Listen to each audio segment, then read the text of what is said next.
मेरे दिल की बात आपके लिए। मैं मेसन ब्रजेश, अमेरिका से एक पास्टर।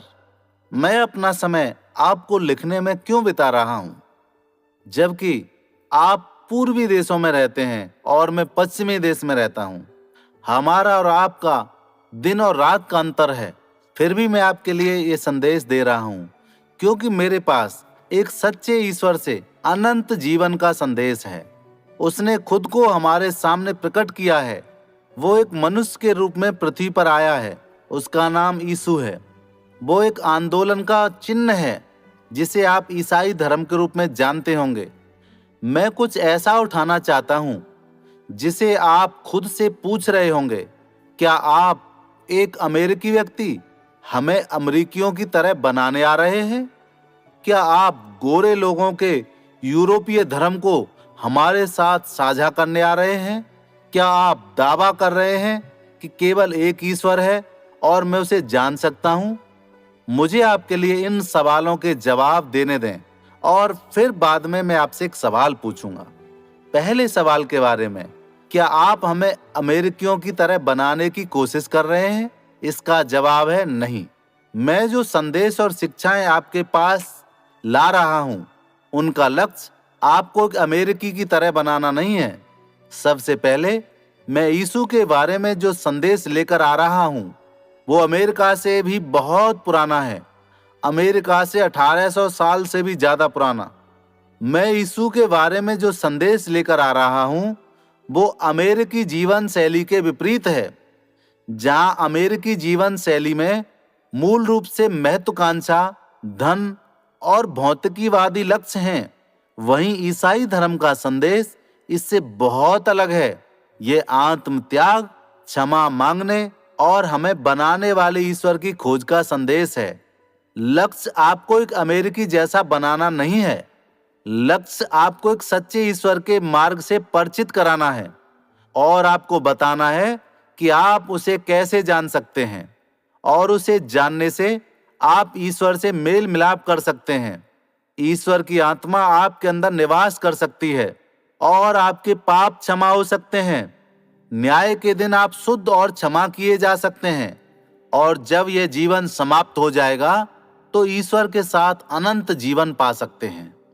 दूसरा प्रश्न जो आप सोच रहे हैं, क्या आप श्वेत व्यक्तियों के यूरोपीय धर्म को साझा कर रहे हैं? इसका भी सीधा सा उत्तर है नहीं। दुख की बात है कि श्वेत व्यक्ति ने आपके देश में साम्राज्यवाद और उपनिवेशवाद के माध्यम से उत्पीड़न का एक निशान छोड़ा है। लेकिन मैं आपको फिर से याद दिलाना चाहता हूं कि यह धर्म उपनिवेशीकरण, व्यापार के माध्यम से धन में वृद्धि या एक राष्ट्र द्वारा दूसरे पर हावी होने के बारे में नहीं है। यह त्याग, प्रेम और आत्म त्याग पर आधारित संदेश है। इसके अतिरिक्त यीशु का अनुसरण करने और उस पर विश्वास करने वाले सबसे पहले धर्मांतरित लोगों में इथोपिया का एक अश्वेत व्यक्ति था। यह यरूशलेम और गाजा के बीच उसकी यात्रा के दौरान हुआ था। इस धर्मांतरित व्यक्ति में कुछ भी श्वेत नहीं, वो एक काले कलर का व्यक्ति था। इस संदेश की उत्पत्ति यूरोप में नहीं हुई है। यह एक ऐसा संदेश है जो मध्य पूर्व में शुरू हुआ था, जैसा कि हम जानते हैं, सबसे पहले लोगों के साथ, जिनके बारे में हम भविष्य के पाठ में चर्चा करेंगे। तीसरे प्रश्न के अनुसार, क्या मैं यह कह रहा हूं केवल एक ईश्वर है और मैं उसे जान सकता हूं? हाँ, दोनों के लिए हाँ। केवल एक ईश्वर है और आप उसे जान सकते हैं। वह स्वर्ग और पृथ्वी का निर्माता है। सभी चीजें भौतिकी और अभौतिक, अदृश्यमान और दृश्यमान, वह अपनी शक्ति से सभी चीजों को एक साथ रखता है। सभी चीजें उसकी शक्ति के अधीन हैं और वो सभी चीजों से ऊपर है। इस ईश्वर में सभी चीजों का अस्तित्व है। उससे बड़ा कोई नहीं है। वो परम प्रधान परमेश्वर है। उसके बराबर कोई नहीं है।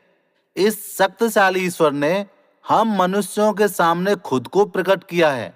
वो चाहता है कि हम उसे जानें, उससे प्रेम करें और उसकी पूजा करें। वो आया है और हमें उसे जानने और उससे प्रेम करने का मार्ग भी उसने दिया है। वो हमें इस जीवन और आने वाले जीवन के लिए आशीर्वाद देने आया है। उसे जानने का मार्ग सरल है और हम यीशु नामक व्यक्ति के संदेश के माध्यम से उसका मार्ग जानते हैं। वो देहधारी ईश्वर है। वो कहता है कि वो मार्ग, सत्य और जीवन है। उसके बिना कोई भी एकमात्र सच्चे ईश्वर के पास नहीं आ सकता। ये अच्छी खबर है। हमें वो मार्ग खोजने के लिए नहीं छोड़ गया है जो ईश्वर को प्रसन्न करेगा। हमें मार्ग बनाने का काम नहीं सौंपा गया है। मैं आपको वो मार्ग बताने के लिए संदेश दे रहा हूं जो ईश्वर ने हमें उसे जानने के लिए प्रकट किया है। अब मैं आपसे एक प्रश्न पूछूंगा। क्या आप एकमात्र सच्चे ईश्वर के बारे में सुनने और सीखने के लिए प्रतिबद्ध होंगे? क्या आप ईश्वर द्वारा हमें अपना मार्ग दिखाने के लिए इस धरती पर भेजे गए संदेश को सुनने के लिए अपना मन और अपना दिमाग खोलेंगे? हम सभी के अंदर कुछ कमी है। हम सभी मृत्यु से डरते हैं। हम सभी के मन में मृत्यु के बाद के जीवन के बारे में बहुत से प्रश्न हैं। हम सभी आश्चर्य करते हैं कि लोग क्यों मरते हैं। हम सभी आश्चर्य करते हैं कि बुराई क्यों है। हम सभी आश्चर्य करते हैं कि हम कहां से आए हैं। हम सभी आश्चर्य करते हैं कि हमें कैसे जीना चाहिए। हम सभी आश्चर्य करते हैं कि हम यहाँ क्यों हैं। यदि आप इस सच्चे ईश्वर के बारे में सीखने के लिए प्रतिबद्ध होंगे तो इन प्रश्नों के उत्तर प्रकट हो जाएंगे। अगर आपने ईश्वर को जानने सीखने के लिए अपना उत्तर हाँ में दिया है तो आप निश्चिंत रहें। आप उसे जान सकेंगे। आप उसके साथ अपना सामंजस्य स्थापित कर सकेंगे। मैं आपके साथ और भी वार्तालाप करने के लिए उत्सुक हूं। मुझे आपके विचार चाहिए। क्या आप स्वर्ग और पृथ्वी के ईश्वर को जानना चाहते हैं? उसके बारे में और समझना चाहते हैं? अगर हाँ, तो आप हमसे संपर्क स्थापित करने की कोशिश करें। आप हमारे वीडियो पर कमेंट भेजें। आप अपने सवाल लिखें। आप हमारे संदेश में दिए गए फोन नंबर पर संपर्क करें। स्वर्ग और पृथ्वी का ईश्वर, सभी चीजों का निर्माता और पालनकर्ता आपकी आत्मा पर कृपा करे और उसे लगन से खोजने के लिए खुला दिमाग और दिल आपको दे। आप उसे पाएं और हमेशा के लिए धन्य हो जाएं। आमीन।